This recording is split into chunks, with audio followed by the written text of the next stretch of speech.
Another portion of southeast Nebraska has exited drought conditions according to the latest UNL drought monitor. Just less than 8% of the state is now in no drought, all of that in the southeast corner. With summer beginning Friday the 21st, we thought it'd be a good time to talk with Al Dutcher to see what the coming months have in store and how this year's patterns compare to 2012. Well, basically 2012, we broke dormancy as we got into the early part of March. We never looked back. We were setting all kinds of records early in the spring. Basically, we had some brief precipitation periods there in middle part of April, early part of May, and then we basically shut off the precipitation. And of course, when you add that extra month of heat, the water balance equation really got screwed up a little bit as we shifted all the demand forward, and we basically ran out of water. This year we kind of mimicked the same pattern in the fall. Through this winter we started to pick up a few precipitation events.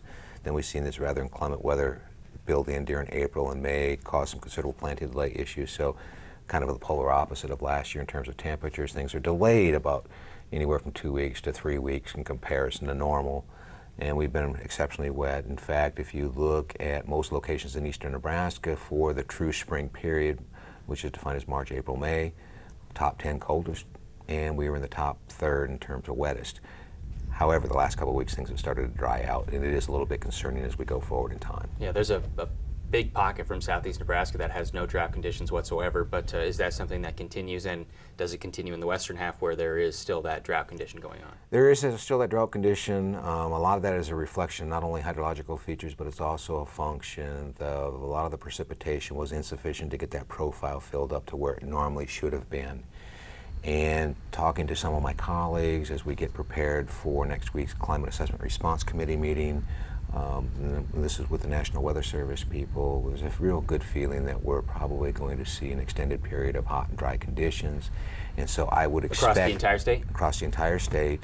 And I would expect that we will see some of these pockets of dryness start to move back into eastern Nebraska. Whether or not we'll replace them within drought in the next couple of weeks, I'd be highly suspicious of that, but abnormally dry conditions are likely to invade. You know, if this thing persists on for more than a couple more weeks, now we're going to start to get concerned because we'll rapidly deplete that soil moisture as this corn crop itself starts to get into the rapid growth stage. As it's getting in around the 8th, 10 leaf stage, it's going to really start to require a lot of water. Anything in the dryland environment is going to extract that out rather dramatically, and all of a sudden we're back in the same boat that we were as we were seeing the same point last year. How far east does that extend? Iowa, Illinois there, and if you look at precipitation alone, in great shape to start off with if there's a crop that gets in the ground, but does that continue there?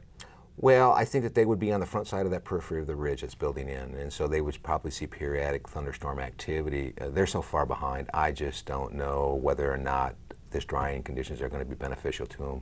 If that crop does start to get in, especially the corn crop, we're going to be facing freeze problems all the way through this fall. There's going to be a lot of people worried about that with the delays that they have. For us, I think drought is the thing that we need to pay attention to, and irrigation is going to really ramp up here, and a lot of water demand is going to start to filter in here in the next couple of weeks.